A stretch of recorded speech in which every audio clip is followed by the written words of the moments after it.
What's your confidence level in the 25 Dallas Mavericks this upcoming season? Plus, could Jaden Hardy, or Omax be on the way out tomorrow? We'll break it all down next on the DLLS Mavs podcast.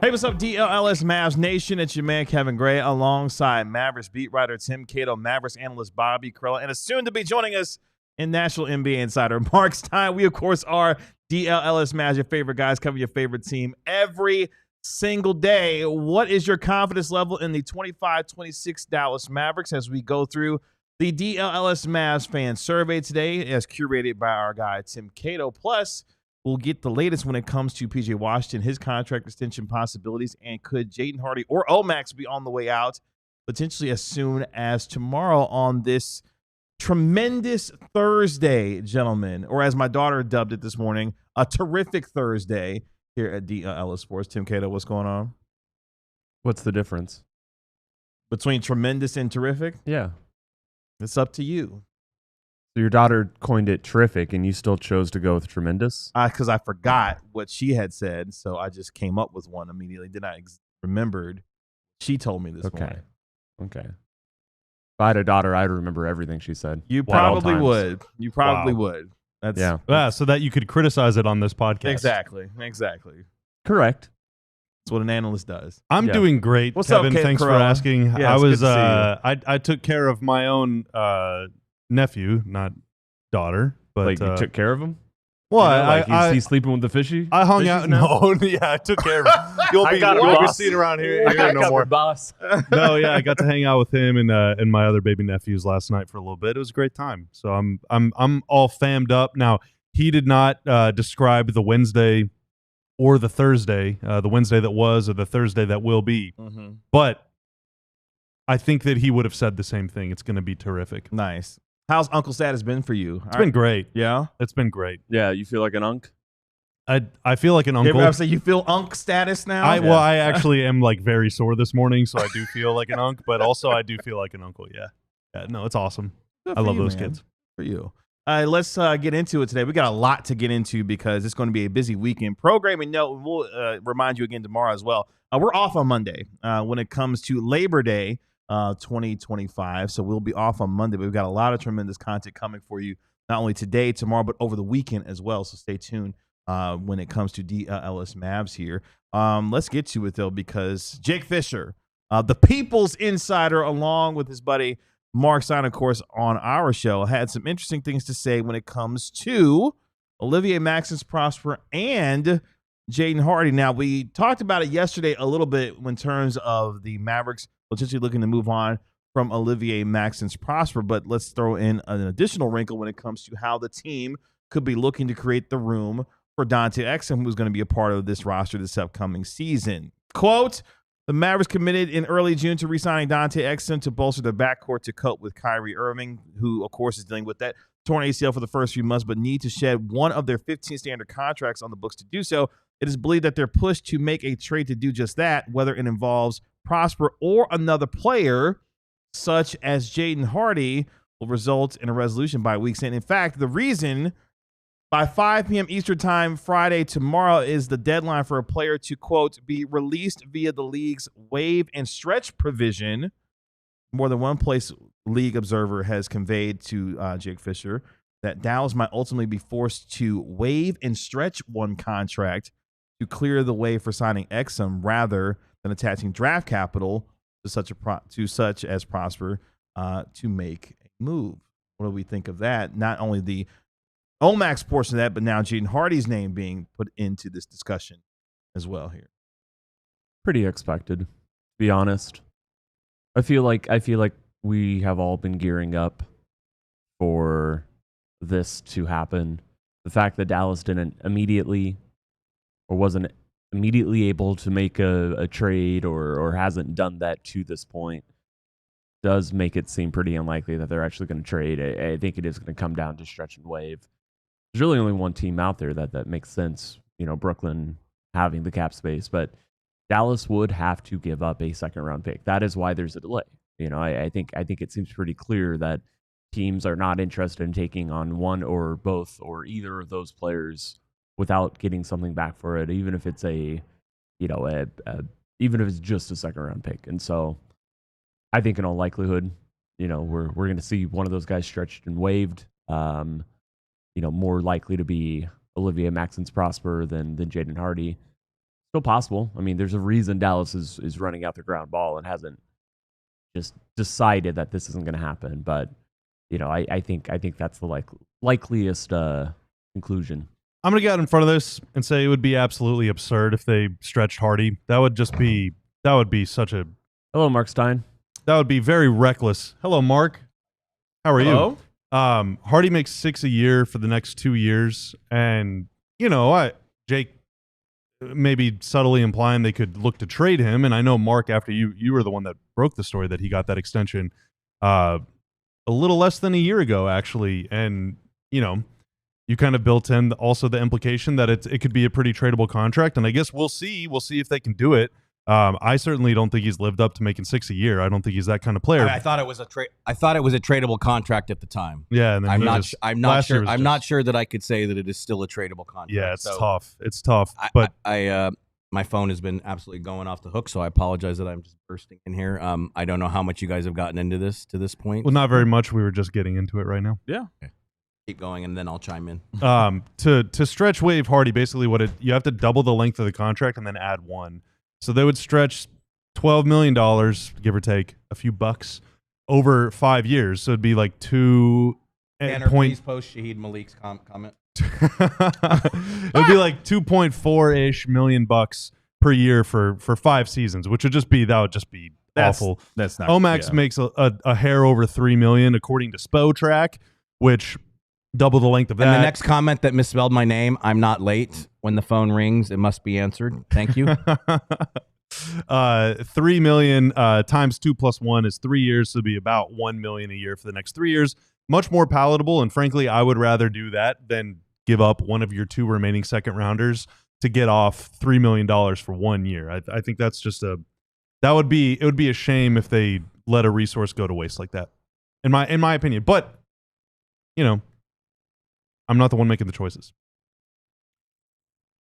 Yeah, so what we posted in the story this morning, I do think we're going to get a resolution on this very likely by tomorrow afternoon, because the deadline to use the waive and stretch provision is August 31st, which is Sunday, but the deadline is actually Friday at 5 p.m. because a player has Tanner? A player has to clear waivers. Tanner said, I'm going to be on my way out of here, okay? No emergency Omax pod? No, not if it happened. Just let him know. Yeah. Handle business a little earlier in the day. So what I would anticipate is that they will explore every trade possibility there is until the clock strikes 5, and as we've covered, I think you've made it clear that we discussed this yesterday. I think we're all in agreement that attaching a second-round draft pick to a trade like this when you only have 2 available second-round draft picks is probably not something you want to do. That would hurt. That would be gross. Unless if you had like 10 different stories, right? Yeah, exactly. If you were Oklahoma City or Brooklyn or the teams that have a cupboard full of second-rounders, yeah, then you could do that. But I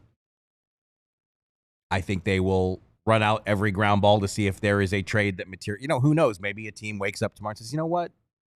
Max, we want to take a flyer on him. I mean, maybe they saw my impassioned defense of him yesterday. We're like, I'm inspired. I believe in Omax. Maybe a team calls Bobby Carella tonight and gets sold on the idea of taking a flyer on the former first-round pick. Nico, put me on the line with the Hawks or the other teams, any of them. Look at Charlie Saturday trying to cause trouble. That's right. Oh my God, Charlie! If I told you a year ago that Max Gorman and guess who's going to be gone from Milwaukee a year from now, Charlie? Hey! Shots fired! Shots fired from Corella this afternoon. There. Okay. I also called that a year ago too, and I was wrong. So, but next year I'll be right. All right, I'll Next be year right. just keeps on rolling. It keeps on rolling. Even though I am one of my great, I did a Eurobasket preview on Tuesday, and the Eurobasket's gotten so big that a lot of sites came out with kind of standard Eurobasket previews. So I decided instead of doing the same Eurobasket preview everybody does, I'm going to just do like the 10 things I really want to see. And on my top 10 list, cover your ears, Charlie, even though I know you read it, Charlie, because Charlie Saturday, who I do love, is one of my most loyal readers. I am really curious to see how much Bucks discourse there is. Giannis Antetokounmpo playing for Greece. The tournament is 19 days long. Now, maybe my expectations will be for naught. We frequently see players in this situation say, national team questions only. I'm with my national team. I don't want to talk about my NBA team. But there is some American media there, and I'm curious to see if anybody asks, or even the international media, does anybody ask Giannis, hey, what's up with the Bucks? Where do you stand with the Bucks? I mean, I'll be interested to see if that does come up. Quickly before we go to break here, obviously another piece of business that the Mavericks have that's in front of them tomorrow. PJ Washington becomes eligible for his contract extension, 4 years, nearly $90 million for him.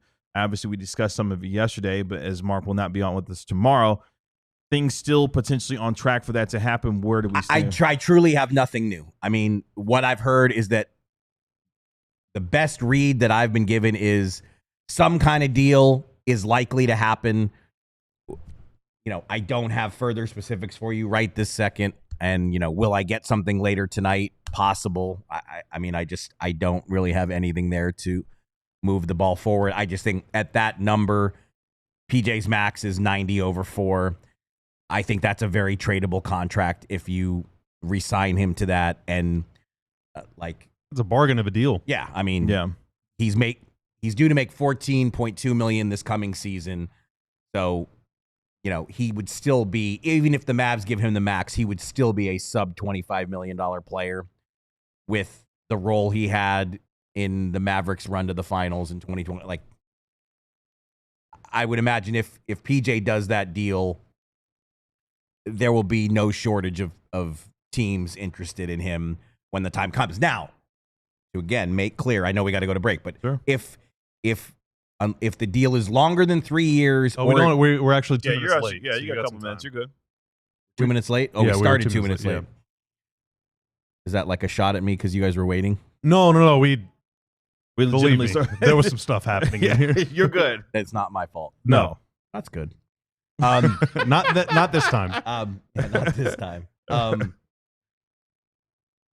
was I trying to say? Yeah. So if the extension is longer than 3 years, or if the year one salary in the extension is more than 20% higher than his $14.2 million for next season, an automatic 6-month trade restriction comes into the fold, and that guarantees that PJ will be a Maverick next season, start to finish. Because here's the reality: he's not a guaranteed starter anymore. I mean, we've had this discussion. What do we think the Mavericks starting lineup will be? Are they going to start Clay and bring PJ off the bench, or do they? I wonder what the fans think. We're going to find out. Is that a survey question you asked? Ooh. I wish we had some way to know what the fans think. Ooh. Did we get that filter? Oh, wow. For what? God, that was a face of genuine hurts. I've never seen that before. I think, wow, I hit it. We're showing off the dogs today, and Shahid in the chat asked Cuban wore shorts, and now Cato thinks it's just standard operating procedure. No, well, Mark wore the shorts the other day. I got some on right now myself. The Cowboys crew has been mad at me for the last couple days because I won't let them wear shorts, and also we got on Clarence for saying a bad word recently. And Cuban wore shorts and dropped F-bombs on our set. And they were like, Bob, what a double standard? Cuban almost got our whatever license we need for this. Got it revoked. Yeah, I mean, whatever. All of that stuff is fake anyway. You can't you can't swear on fast channels? That's inside baseball. We don't want to swear anywhere. Yeah, I mean, that's also... Especially the Cowboys, because the Cowboy show is picked up by WFAA. That's right. Or KFAA. Right, You can watch DLS Cowboys podcast every day at 2 p.m. on KFAA. And they don't just bleep it out? When Well, Clarence, we have to go in and bleep it out, which adds a lot of work for a producer.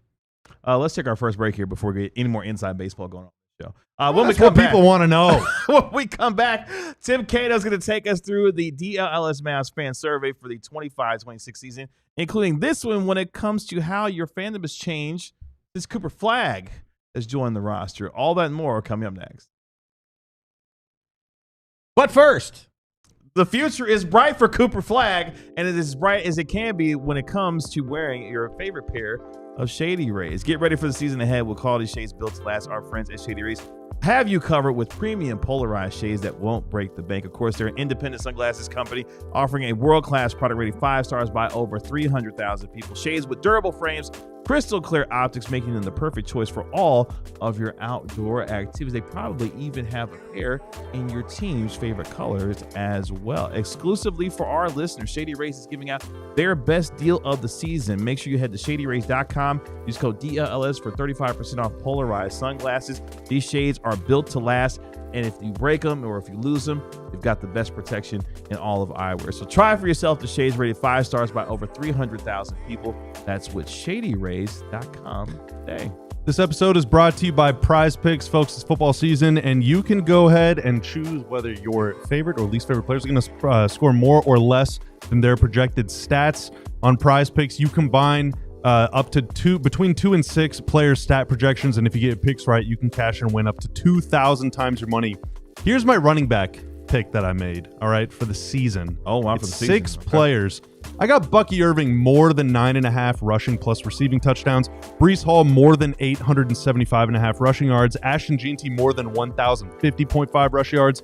Jahmyr Gibbs more than 1,500 all-purpose yards. RJ Harvey more than 725.5 rushing yards, and then James Cook more than 8.5 James Cook rushing touchdowns. He's going to regress, dude. He scored like 20 last James year. I only Cook. need him to get 9. $5 play regress. pays me $187.50. Why did I say $5? Well, because if you download the Prize Picks app today and use code DLLS, you can get $50 in lineups after you play your first $5 lineup. So just make that play to get 50. Boom. That's code DLLS to get $50 in lineups after you play your first $5 lineup. Prize Picks, run your game. Taking Breece I Hall will defend James Cook, by the way. He scored 16 last year. Regressing is scoring 9, and if he scores 9, I win. So anyway, taking Breece Hall to have more than how many this year? James Cook, at least 12 touchdowns. It's like You heard 50 it yards a here game. first. That's nothing. Oh yeah, the sensational Jets offense. I'm Oh about to say, hell yeah! Come on, man. Can't wait to invest my stocks in them. Breece Hall had 876 yards rushing last year at a 4.2 yards per carry. Yeah, so he just needs to do that again, and I win. That's what I'm saying. You depended on that to happen? Yes, Breece Hall's really good. And his Aaron Rodgers isn't there to screw it all up. All right. Take the bet if you want to. Dude, Yikes. Jets offense is going to be – it's not a football podcast. Jets offense is going to be better this year. Okay. Aaron Rodgers is very bad. Justin Fields, we'll see. Let's get to our DLLS Mavs fan survey. Not the football survey, but the basketball one here on our show today. Before we get to that, Brett Mayfield with the $5 super chat. Playoff starting lineup. Playoffs. Starting lineup is going to be Kyrie Irving. Oh, wow. Max Christie, Cooper Flagg, PJ Washington, and Anthony Davis. I like the gumption. I like the gumption. By the way, do you know Luka's game starts in like 9 minutes? Oh, yeah? Slovenia v. Poland. This Watch is a along. Maverick show. Ooh, sir. some This is a revenge Maverick show. revenge needed for Slovenia. Like Luka Garza. Sadly, Luka Garza did not. I think he was a contender to play for Bosnia somehow, and I think it fell apart. Oh, wow. I never would have guessed that. Is he American? Yeah, but there was some sort of pass. You know, all these countries, not all, but many countries can naturalize one player. That's right. I mean, Shane Larkin has been a fixture for Turkey. Apparently, Alperen Sengun is better than Dirk Nowitzki. Yeah. What the hell was that something about? tells me that there was something lost in translation on that one. Shane Larkin actually issued a little mea culpa, maybe? Yeah, no, he said like I didn't say that. I don't know the details. Oh, Charlie okay. Saturday, chime in if you know. Tell us Shane Larkin gate. Tell us what happened because I'm sure you followed it intently. Luka Garza's mother is from Bosnia. See? Oh, nice. Oh, okay. Wow. Yeah. There you go. And she played professional basketball in Europe. Oh, wow. Good for them. Okay. Yeah. Good for the whole Garza family. Learned a lot more about Luka Garza than what I thought I was Muftic gonna- is her last name. Let's get into it. The 2025-26 DLLS Mavs survey curated by our very own Tim Cato, who's been doing this for years for other publications and now has done it now for us the last couple of years as well. Let's jump into some of the most pertinent questions that you have for the fans that they answered. Yeah, I think a good place to start is just kind of in chronological order. So we're not going to cover everything. There are going to be questions that you can find on alldlls.com right now.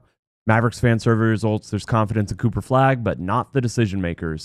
So if you want to get access to everything, alldlls.com is the place to do that. If you are not currently a diehard, I know I'm about to say this here in 10 And I think I got the time wrong real quick. Sorry. I think, as people are noting in the chat, the Luka game's at 1:30. My bad. I did the math wrong on the time. Sorry. This summer, would you have preferred Dallas to trade veterans and reset the timeline around Cooper Flagg? Is the first question. You can see it right here. So it's pretty simple. It's a yes/no question.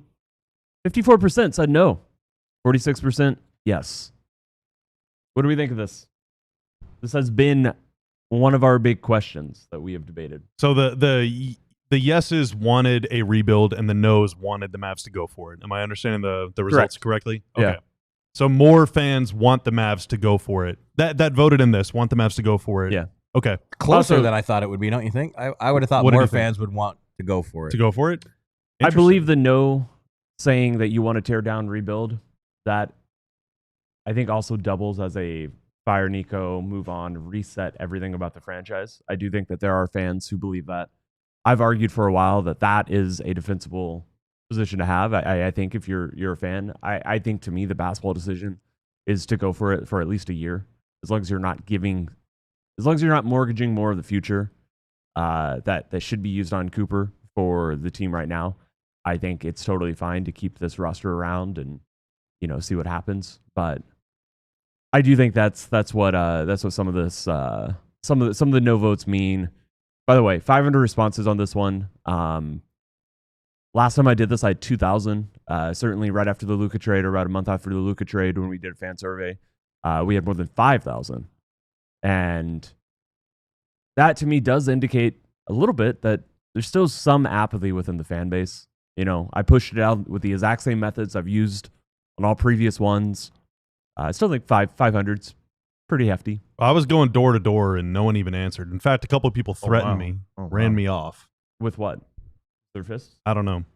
Nunchucks? I can't comment on that. Okay. Why legal? Pending investigation. So you can say that it happened, but you can't comment on the details? Allegedly, things happened to me. Okay. Well, glad you made it safely. I ran directly here. Mark Stein protected me. Does anybody else have observations, comments, thoughts on that one? No. Keep it moving. No. Onward. Who's your favorite current Mavericks player? As we can toss that one up on the screen too. So 4 players. 4 players took the bulk of the voting. Kyrie comes in first place with 44%. Derek Lively at 27%. PJ Washington at about 12%. And then Cooper Flagg has not played a game, has not played a minute, is already coming in with about 10% of the vote. I'm shocked by Lively. Derek Lively is 3 times more popular than Cooper Flagg. Well, 3 times more fan favorite-y. That's interesting. Yeah. I'm surprised that there's more answers. I'm surprised the's more answers for Lively than PJ. PJ, for sure. And there's more answers for Lively than PJ plus Coop combined. That is really surprising. But you know what it does show? And I mean, Cooper was drafted, so the same should apply. Cooper's number is way too low to me. That's stunning. That'll probably change after opening night. But it just shows you, like, yeah. when you draft a guy, there's just something. He's like, one of our own. He's one of our own. Derek Lively. He's one of our own. The other players getting a few votes here and there. even though it doesn't. That was good though. That was good. Daniel good to see. Gafford, Klay Thompson. I meant to ask you, by the way. Did you see who Palace drew in the League Cup? Brandon Williams got Palace 6 v. votes. Millwall. Serious We ain't derby. Millwall and we ain't Scumwall. 6 votes is What are you two you doing over here right now? Be careful. when you Be think careful. about Brandon Be Williams very careful. in 6 votes, like that's a pretty good showing for him. Seeing as Anthony Davis got 4. Oh my God! You said Brandon Williams got. Put that back up. Can you put that back up? What? Brandon Williams got 6. Anthony Davis basically got. AD got 4 votes. 4 votes as the current favorite Mavericks player. Yeah. Oh He's- wow. I jeez. legitimately, and this, I mean, no disrespect to Brandon Williams. I'm almost more surprised that he got 6 votes than that AD got as few as he did. Like, I'm shocked that Brandon Williams is six people's favorite Mav. Like, I love Brandon Williams' game, but to say that he's my favorite, that's very, very. I respect that greatly. But 80 for 4, that's tough, man. Is that Granted, this is mostly people accessing the survey via Twitter or Reddit, and that's where you're going to have your. That's the majority of the audience is less. What would Anthony Davis have done to make himself a favorite player of any Mavericks fan? Like, he just hasn't been on the court. I think enough. just admiring how good he is. Yeah. And honestly, I think. But in you have some Kyrie ways that for might. that. And if this team's going to do anything, he has to be good. I mean, Yeah, but I But think that's different than fan favorite. Yeah, I think know, this fan might be favorite more is of a just about reflection vibes. on what Anthony Davis represents every time he steps on the floor as a member of the Dallas Mavericks versus how good he is as an actual player and why he may or may not be their favorite. Because every time he steps on the floor, he will be a reminder of that one deal that happened that one time. So survey is wild. that's a very interesting. The more I think about it, I really just I don't know what Mavericks fan. There might be people. This doesn't mean that Anthony Davis is not liked. It just means that nobody looks at him and thinks that's the guy on this team that I identify most with. I mean, it could have been a bunch of people. Like 44% of people said Kyrie was first. Half those people could have been like, Anthony Davis is my second favorite player. If Nico Harrison took this poll, he wouldn't have put. Well, he might have put Anthony Davis first. Yeah, of course he probably would have put Kyrie first. I wonder what the difference would have been. Okay, who's the Mavericks' best player? AD's getting more than 4. He might not be getting 44%. Faulty question. No, I'm saying it's asking favorite a is Poorly different than worded skill, question by yeah. the survey curator. Is what you're saying. The manipulative mainstream media. So why would it be? Why would that be the case? Is this asking fans about what they enjoy?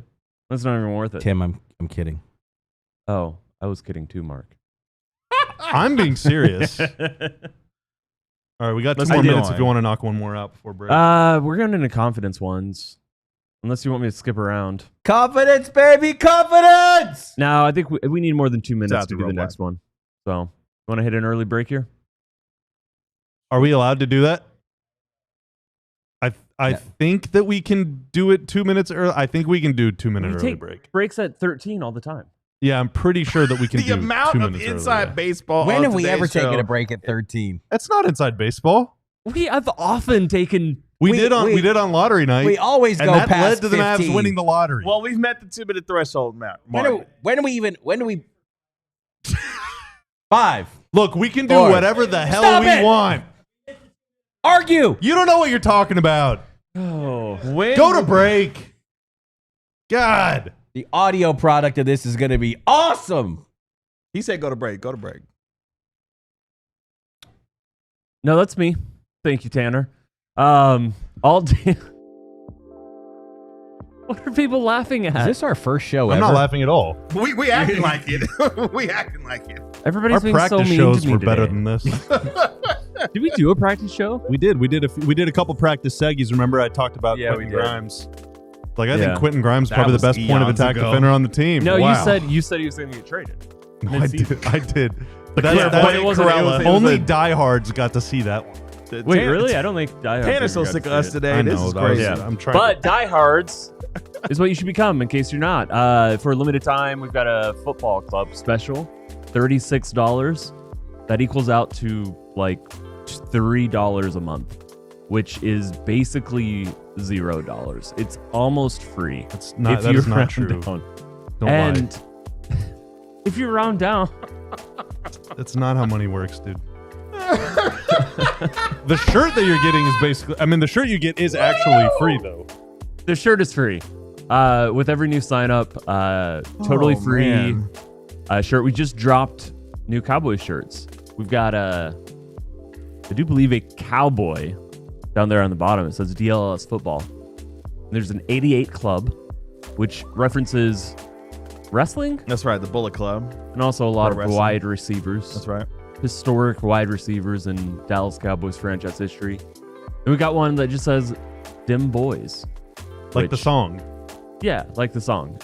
Dim is a. All right, okay. I need you to keep this moving. I still have 15 seconds. I know you've done such a great job of selling the Die Hard program these last 2 minutes. We're gonna send this to the whole company. alldls.com/diehard. Thank you all so much for joining us here on the DLLS. I don't know why Mavs any of you do podcast this. today. Why are any of you here? Let us know in the chat. Let us continue with our show today, or whatever this is that we're doing over the next 30 minutes, with our DLLS Mavs survey curated by our guy, Tim Cato, as we continue through the questions he had for the fans that you answered. How confident are you in Nico Harrison in the front office? A lot Now of we're fives getting- in this one, I'm sure, right? The opposite. Oh my The god. opposite. So 1 is the least amount of confidence. 5 is the most amount of confidence. About 60% of people said answered 1. 22% more said 2. Only 2% gave Nico Harrison a 5 in terms of confidence. What's very interesting is that 1 year ago, when I did the survey, Nico Harrison got 70% 5s. Woo, wow. 70%, and then 98% voted either 4 or 5. In 1 year, he has gone from a lot of confidence and faith. A lot of people looked at the finals and said, that was because of you, Nico Harrison. And now a year later, that is just completely gone from this sample set of this portion of the fan base. But Can I step into the ivory tower and talk about the people below? I'm going to be You like may. really annoying media guy here. sure. It is very interesting that an overwhelming majority of people said 1 when, again, a lot of people that voted on this are they're chronically online. Like that's the only people that find out that we exist are chronically online. You spend too much time on the internet. But primarily people from Twitter or Reddit. And generally speaking, and YouTube, generally speaking, the sentiment among the fan base is that the Mavs have a good team. Generally speaking, whenever we speak about the team from a critical perspective, about either the lack of playmaking or lack of shooting or whatever, the response is negative toward us, not toward the team. Like more people agree that the team is good. From my observation, more people agree that the team is good than that the team is bad. So I really think that it's just the 1 because of the Luka trade, which, granted, we've spilled a lot of ink on why we think that was a very, very bad decision. But it is very unlike anything I've ever seen for so many people to believe that the team is really good, but that also the guy that built the team is just that awful. When a year ago they were like, that guy he's so sick with it. Like he's on an all-time heater. A year ago, they could have looked at the Kyle Kuzma trade that almost happened and other aspects and been like I think yes, I would agree that in my assessment, how I would have voted, I would have not been a 5 last year. I would have not been a 1. Yeah. I think Nico has shown us who he is and that he can clearly get moves done. I disagree. And the biggest example of this disagreement is the Luka trade and his valuation of players and of some players and what he prioritizes for a roster. But like clearly, this is a front office that I still believe has shown it can make the moves it wants to make the moves it wants to make. You can't say that about every front office. And maybe some of this is a reflection of the fact that Nico Harrison did not get Cooper Flagg. He was gifted Cooper Flagg in the fact that they won the lottery. So I think a lot of that confidence or lack thereof could be stemming from the fact that if Cooper Flagg isn't on this roster, those who externally think that this team is good, I wonder how much that perception is changed. Oh yeah, I mean if it's Yegor Demin instead of Cooper Flagg, I think we're having things a are looking completely pretty different grim. conversation. No disrespect. 100%. That's a huge part of it. I mean, later on, I'll just spoil this one. I mean, I asked who's going to be the 3rd best player on the team. Mavericks fans believe it will be Cooper Flagg, and they believe it in with 64% of the vote. Oh wow. So to get your 3rd best player out of nowhere, that's the way that this is still a little bit more compatible with the team's good, but Nico isn't. What about Patrick Dumont? Where do you think this might have fell as we toss this up? What's your confidence level in Patrick Dumont and the team's ownership group? 74% said 1. Wow. And That's more ones than Nico, right? By share? It is. Wow. Yeah, it's significantly less confident in Patrick Dumont when Nico was already somebody who doesn't have a lot of confidence. Again, makes sense for me in the sense that I don't know why fans would believe that he has a great understanding of basketball. You know, up until the Mark Cuban interview on a local podcast that I was watching Good show. yesterday. Good show. Up until that, you know, Mark Cuban had to say, yeah, I can talk about analytics with him now. So, but I don't know. I don't have much more to say about that one. Yeah, let's keep going. Toss up Jason Kidd then. Jason Kidd and the coaching staff. What's the confidence level? Now, this one is much more split. That's an interesting distribution. This has, so compared to one year ago, this has fallen. This is lower. Let me see if I can find it. It's lower than where things were. I wonder how much is the coaching staff changing over, switching up. You know, like I think that has to be a part of it. This time last year, Jason Kidd got about 60% of the votes as a 4, so more confidence. This year, he got 33% at 3, 33% at 4, still 9% that have him 5, 9% of that have him 1. It's pretty evenly split. I don't know how you could. I really don't know how you could be 1. I mean, I know that J Kidd has his fair share of haters, but like a 1, like a 1, or even a 2 is low. Like 3 to me signals like indifference, which I guess I give respect. I don't know. I just think J Kidd is a better coach than a lot of fans give him credit for. He's objectively a top 15 head coach in this, maybe borderline top 10, depending on how you feel about him. Because I mean, last year, through all the things that this team went through, one thing that we said consistently on this show, this team played their ass off for him and competed every single night and won some games they had no business winning at times last year. Given the what way did LeBron James say on his podcast recently? That he's a Hall of Fame coach. Well, did he say he's a Hall of Fame coach, or did he say he's a Hall of Fame coach? Ooh. The point is purely that he does have many, many fans. A lot of them very high regard. Some prominent fans. A lot of them that play on this team. A by the certain way, fan. Yeah. matters quite a bit. Yeah, nobody's saying The otherwise. guy This who is- you have said the Mavericks should trade for I never said they hundreds of- should trade for hundreds him. of days, I said they should sign him as a free agent on the minimum after a buyout. Couple minutes here before we take our final break Gracious here. of you. Yes. Well, let's keep it going. Yeah, keep going. What's the next one we have up, Tanner? Are you confident that the Mavericks can win a championship in the next 5 years? I believe is one I sent over to you. Interesting. About 60% comes in at 1 and 2s, and got about 19% at 4 and 5. If I had to guess, last year was probably about 100% at 4 or 5. Last year, Like going into last year, yeah. Yeah. about 80, about 90, about Oh, mamma 80% mia. was 4 and 5. Yeah, Jeez. Did Wow. anyone vote 1 last year? 8 people out of 2,000. Ton of haters. So that's Whereas a this year, 0.4. 29% voted 1. Yeah, Yeah, it's tough. 0.4 to 29%. I took the survey. I don't remember what I answered on this one. I think I said 1 or 2. I was one of the 473. 5 years is tough because so many of the players that are on this team are only going to be on the team probably for another 2 or 3 years. You know, You may have a new general manager by then. and I mean, who knows? Maybe they stay longer, or maybe they turn the roster completely around, and then 3 years from now they're even better than they are now. I have no idea, but 5 years is tough because going into last season, we were like, okay, 5 years from now, Clay probably won't be around. Like Kyrie, who knows if Kyrie will be even in the NBA 5 years from now? But like the rest of the team will probably be together, right?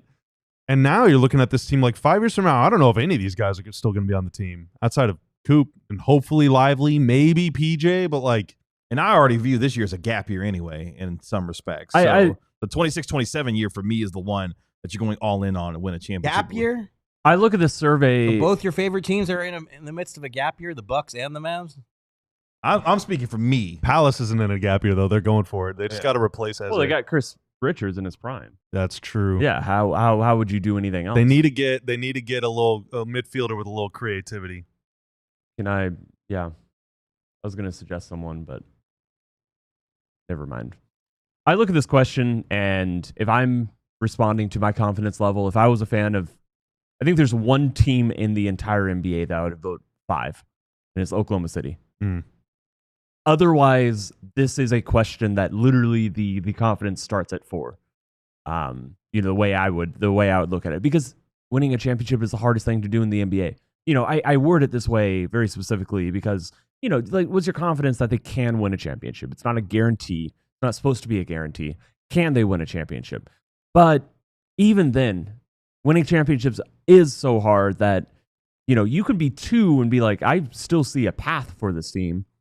I just think that it's really hard.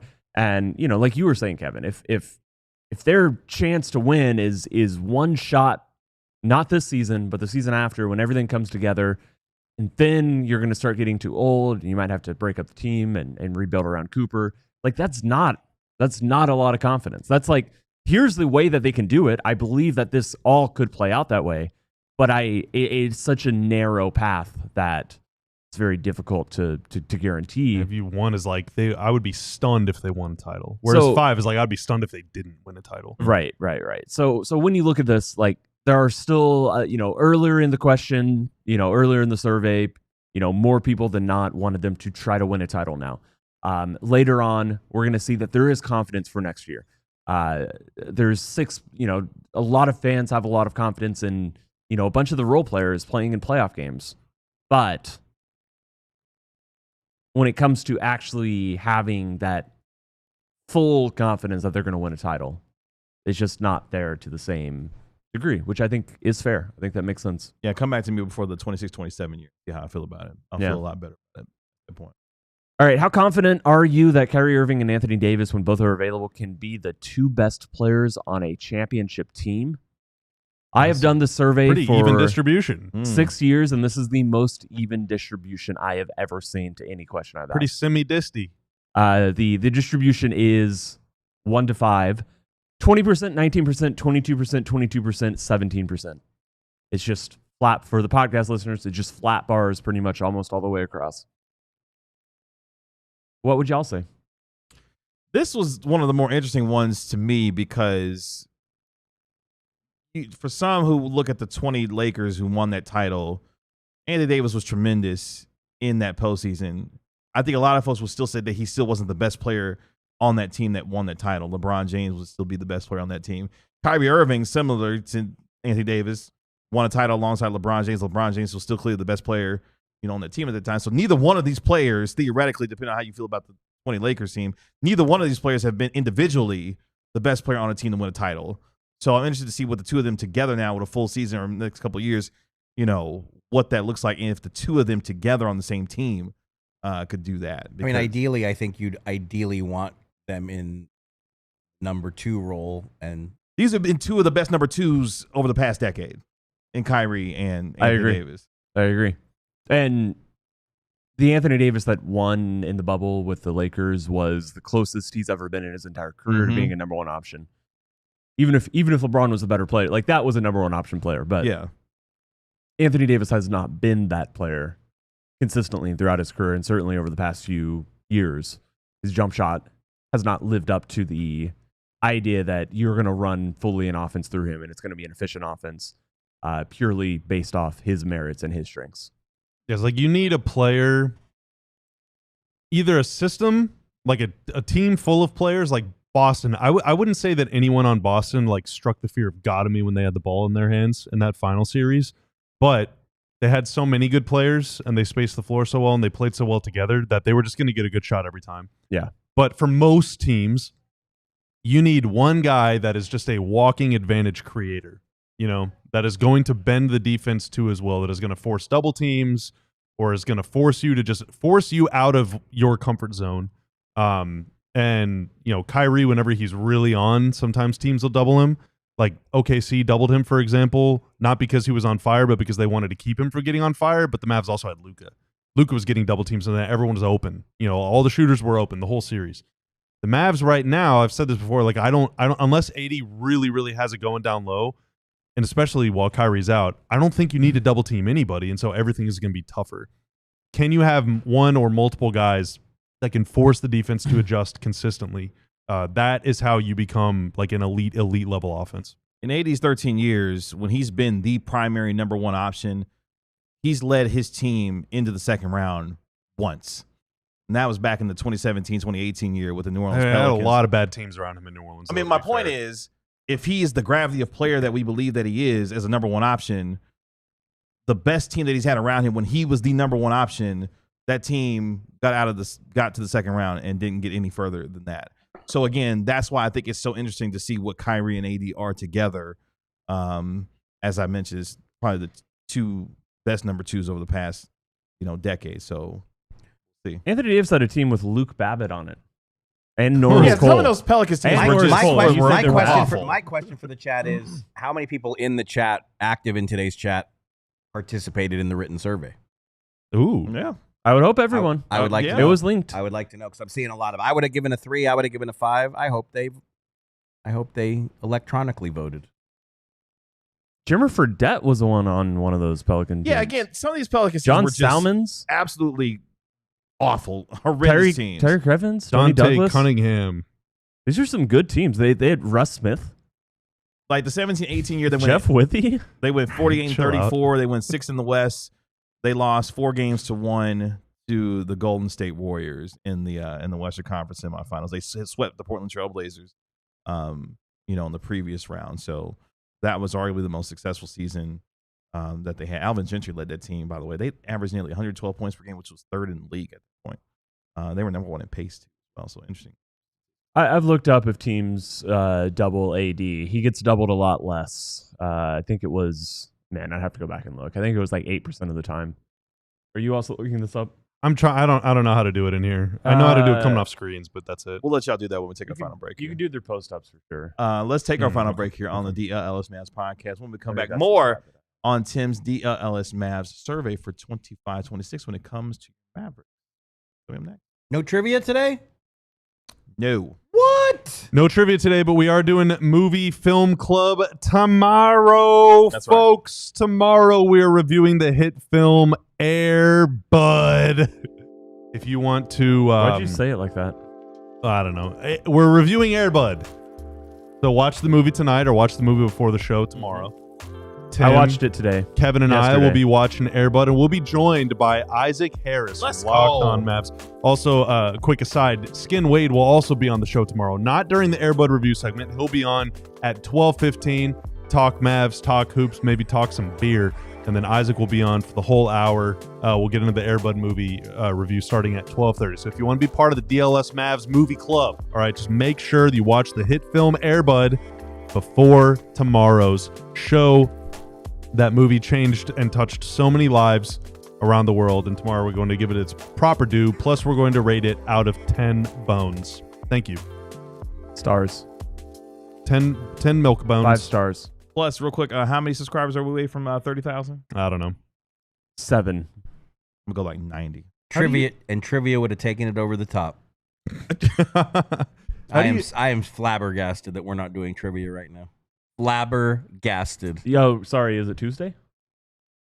How many? If I had a dime for every time you guys said Trivia Tuesday can be any day that ends in Y, I could. Tanner throws it like, actually, that was me that said that. I think Mark is anti-fan.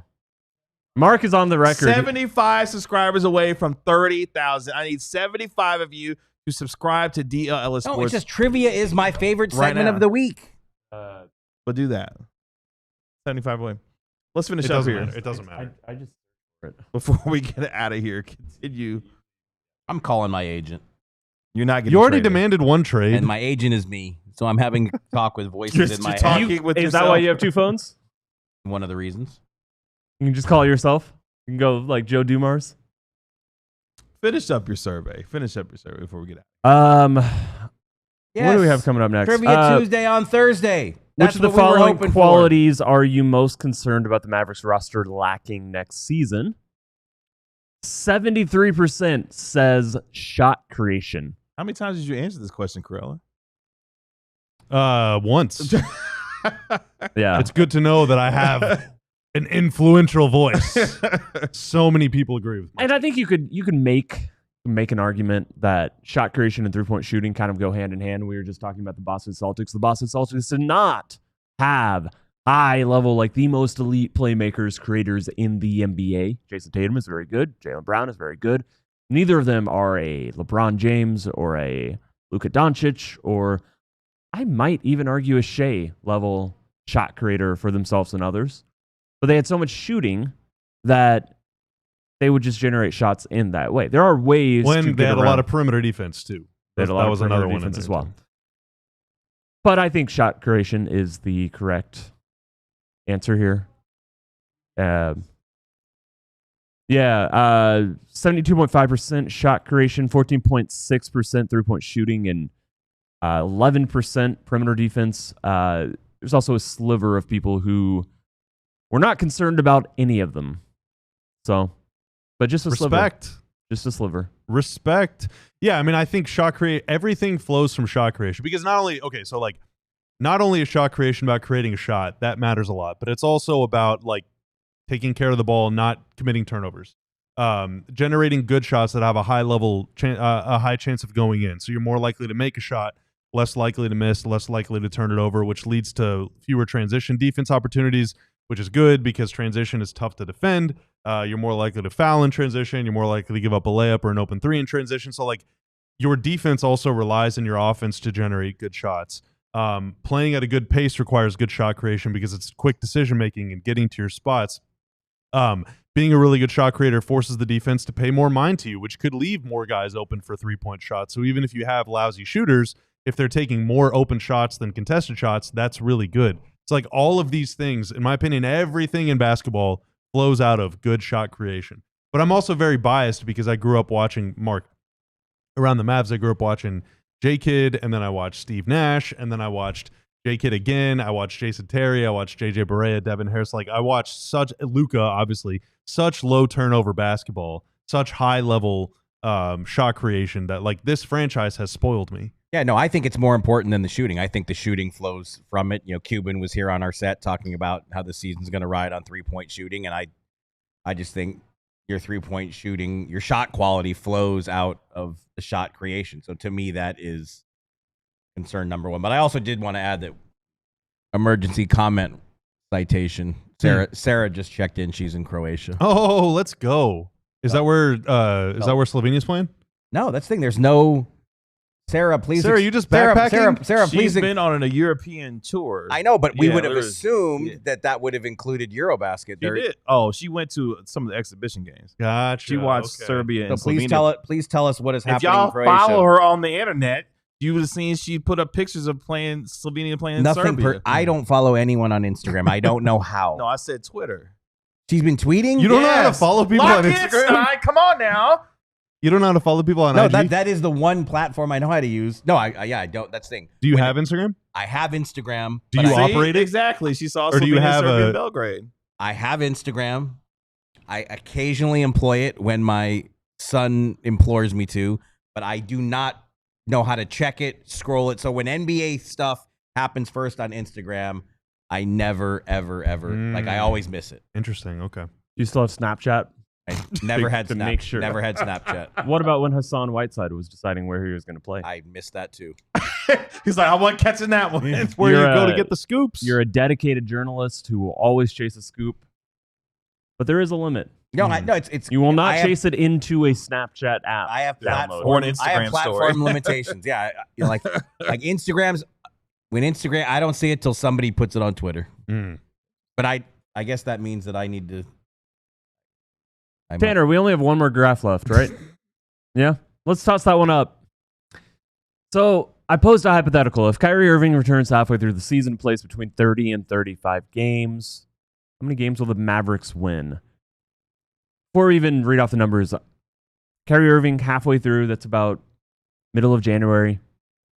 And then I'm thinking like he plays, 30 of 41 games, 31 of 41 games down the close. Because that's one thing to remember. When Kyrie Irving comes back, whenever he does come back next season, assuming he comes back, he's not gonna, it's not gonna just he's not just going to play every single game from here on out. So even if he's back game number 42, he's still probably having a 30-game season. Like that is probably the realistic outlook.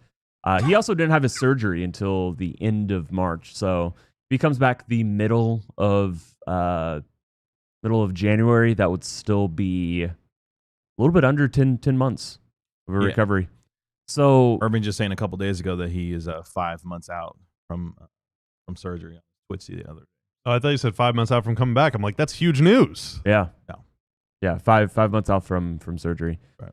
So the results of the survey were the leading answer was 46 to 50 wins, 37% of the fans. Another 35% selected 41 to 45 wins.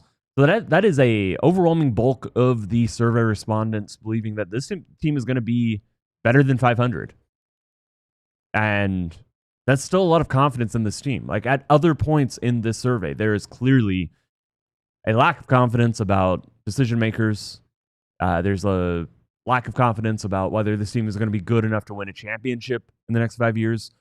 But broadly speaking, this was not a bunch of Mavs haters, a bunch of Mavs fans who said, hopped in here and said everything about that team sucks. All the players are bad. The only chance is Cooper. It's quite the opposite. Most of the responses are more optimistic than over-unders, than Vegas, than sports lines, than analysts. They still believe this team's going to be good. Yeah, and that's why it surprised me so much that everyone gave Nico a 1, because 72% think they're going to win between 41 and 50 in this scenario, and another 14% think they're going to win 51 to 55.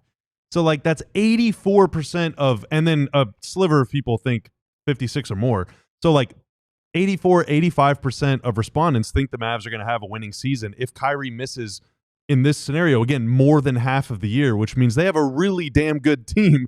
So, if Nico built a team that could win somewhere between 45 and 50 games without one of the two best players on it for more than half the season, then that dude built a juggernaut. The Mavs did not win that many games without Luka ever. They did not win that many games without Kyrie in the past.